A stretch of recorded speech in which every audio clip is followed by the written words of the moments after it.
The movement I'm going to show you next is called the wood chop. Now, there are 3 different levels that you can do a wood chop that is going to optimize your core stability. So we're going to start off with a high pulley. So again, you're going to grab the base, pull the lever out, and then slide it all the way up until it clicks. From here, we have got a single stirrup. So what I'm going to do for this demonstration, I'm going to change it. I'm going to change it from a single stirrup to a rope. As you can see in Pansanity, all of our attachments are on the machine. We clip it in, and then we're going to extend the rope out fully.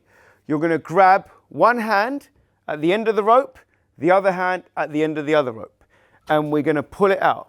And you're going to see now we're at a direct angle. Now that angle is going to effectively work our transverse abdominis, which is the muscle group that is found underneath the rectus abdominis. So if we say 6-pack, 4-pack, 1 economy pack, whatever pack that you've got, it's the muscles that are underneath that are allowing the twist, the rotation. So you're going to allow the arms to go as far back as they can, back to the starting position, making sure your belly button is as straight as you can. So in front of me now, I've got a wall of mirrors. So I'm going to make sure my belly button is facing the mirror.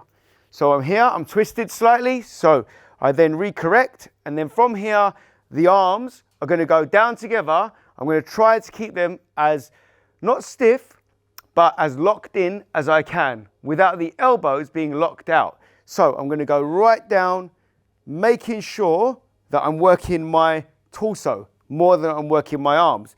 Inevitably, you're going to work your arms. However, that being said, this is a combination of muscles working together. You have got your core stabilization, obliques, your abdominals. And as you go down, you're going to have your arms quite straight. So you're going to effectively work your forearms, your biceps, your shoulders as you go down. And as you pass through the middle part, you're going to feel it in your triceps, in your shoulders in the opposite way. What I want you to try to not do is rotate and twist. So you don't want this cable touching you. As you go up, you want to make sure that your torso is being challenged, and at the same time, you're not going with it. So you're not going with it. You're not going with it. Your belly button is fixed to the mirror, and it's a wood chop down, a wood chop down.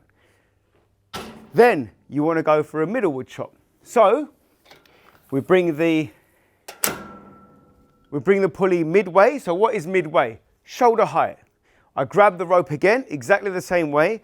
I move away. So when I what I want to make sure is when I finish, it's not like that. So there is my full range. My arms have crossed my body. The stack has not clanged, so I'm ready to go. What we don't want with this one is you pulling, so your elbows are getting flexed. Same as before. Belly button pointing to the mirror, and we're going to go in this big dome-like semicircle where we are going to try to resist that temptation of, number one, looking and then turning. We don't want that. What we want is nice, strict, rotational torso twisting. Nicely controlled. Then we have the low pulley. So we, again, unlock, right down, and you might want to lighten the weight for this one. So let's be safe. Let's lighten the weight, because there is an extra demand on your shoulders. So your shoulders are made out of 3 different parts. You've got your anterior, you've got your medial, and you've got your posterior, front, middle, rear.